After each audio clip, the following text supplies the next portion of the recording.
ایک حدیث پہ اگر عمل ہو جائے تو مجھے اللہ کی قسم کھا کر میں کہتا ہوں یہ کورونا کا پتہ ہی نہیں چلے گا کہاں گیا. صرف ایک حدیث. تو سب سے پہلے ہم اپنے الفاظ میں تواضع لے کر آئیں کہ ہم نے اللہ کے سامنے جھکنا ہے, عاجزی کرنی ہے اور اللہ کو منانا ہے کہ اللہ تو اس کو ہٹا. یہ نہیں ہٹ سکتی, اسے کوئی نہیں ہٹا سکتا. کہ اللہ کوئی اللہ کا بندہ رو دھو کے اسے منا لے تو پھر شاید فیصلہ ہو جائے اور اللہ تعالیٰ اپنا فضل فرما دے. ایک حدیث پہ اگر عمل ہو جائے تو مجھے اللہ کی قسم کھا کر میں کہتا ہوں یہ کورونا کا پتہ ہی نہیں چلے گا کہاں گیا. صرف ایک حدیث.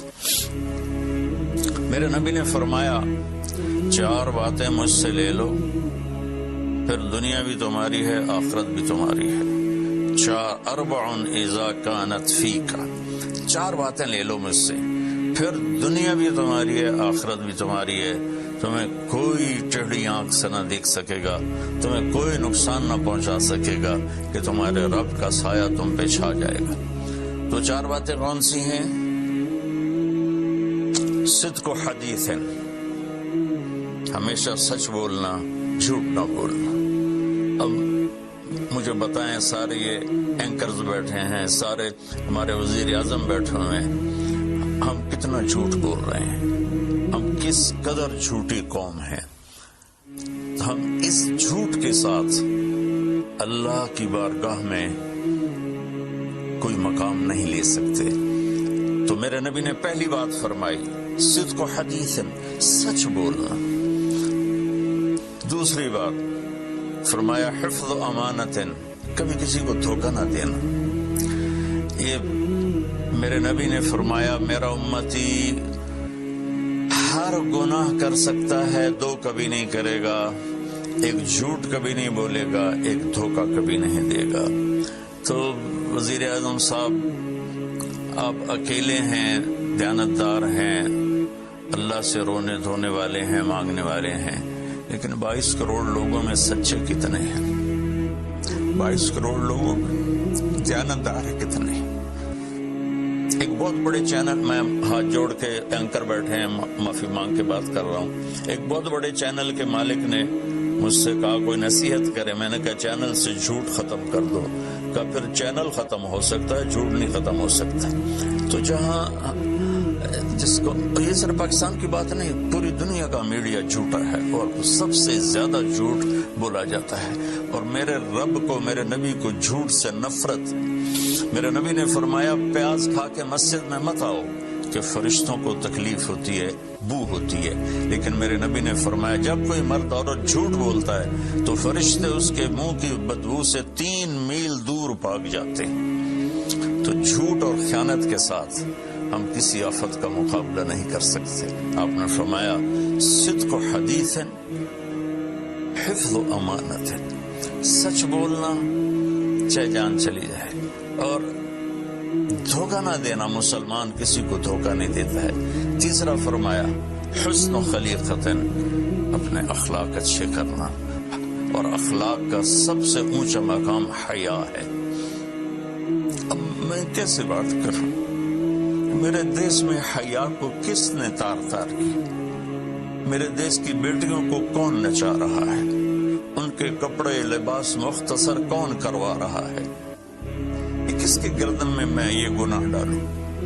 میں مجرم ہوں, میں نے اپنی قوم کو نہیں سمجھایا, میں اللہ سے معافی مانگتا ہوں. لیکن جب مسلمان کی بیٹی بے حیائی کی طرف چل پڑے اور نوجوان بے حیائی کی طرف چل پڑے تو اللہ کی رحمت. سب سے زیادہ عذاب قوم لوط پر آیا کہ وہ بے حیائی میں ساری باؤنڈریز کراس کر گئے تھے, تو اللہ تعالیٰ نے ان پر 5 عذاب بھیجے. 5, کسی قوم پہ 5 عذاب نہیں آئے, ایک ہی عذاب آتا تھا, ان پر 5 عذاب آئے. تو تیسری بات میرے نبی نے فرمائی ہے کہ حیا والے بنو, حیا والے بنو.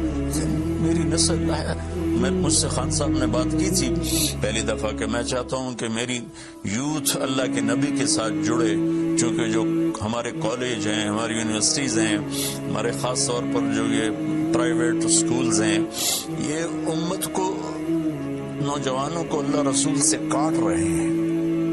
تو اللہ تعالیٰ یہ پہلا شخص ہے جس کے لیے میرے دل سے دعا نکلی جب اس نے کہا کہ میں نے آپ کو اس لیے بلایا ہے کہ میری قوم اپنے نبی کے ساتھ کیسے جڑ جائے۔ میں کیا بتاؤں، جب تک اس بے حیائی کو نہیں ہم روکتے، اور کوئی روک نہیں سکتا ہے، اندر سے نیت نہ ہو۔ سرنڈر ماڈل اسکول میں میں نے میٹرک کیا ہے، ہمارے ایک وارڈن، میں ہاسٹل میں رہتا تھا، وہ آ گیا، نمازی تھے، انہوں نے نماز کی سختی کر دی، ہم بے وضو جا کے کھڑے ہو کر نماز پڑھ لیتے تھے، بے وضو۔ کیونکہ ڈنڈا انسان کو انسان نہیں بناتا ہے جب تک انسان اپنے من میں ڈوب کر پا جا سراغ زندگی۔ تو اگر میرا نہیں بنتا نہ بن، اپنا تو بن۔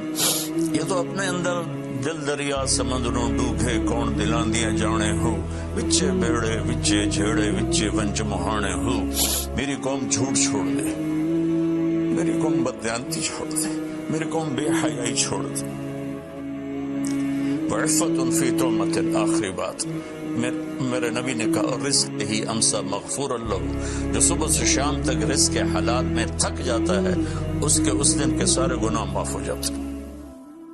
تو میں وزیر اعظم صاحب سے اپیل کروں گا کہ پوری قوم سے جیسے ڈونیشن مانگا ہے ایسی پوری قوم سے چلے۔ میں آپ کی طرف سے اپیل کرتا ہوں کہ کل یا آج رات رمضان کی آئے گی، ساری قوم 2 نفل پڑھے اپنے اپنے گھروں میں، اور ایک تسبیح لا الہ الا انت سبحانک انی کنت من الظالمین، جس کو یاد ہے پڑھ لے، جس کو نہیں یاد ہو استغفر اللہ کی ایک تسبیح پڑھ لے، اور پھر سب اللہ کے سامنے ہاتھ جوڑ کے معافی مانگ۔ اور اللہ تعالیٰ کہتا ہے ما من یوم الا والبحر یستاذن فی ان یغرق ابن آدم، روزانہ، یہ مسند احمد کی روایت، روزانہ سمندر کہتا ہے یا اللہ اجازت دے میں چڑھ جاؤں اور ان کو بہا دوں۔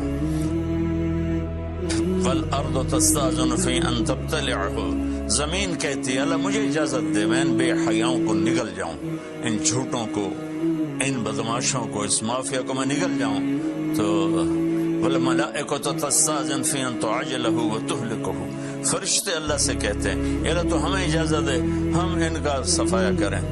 میرا اللہ کہتا ہے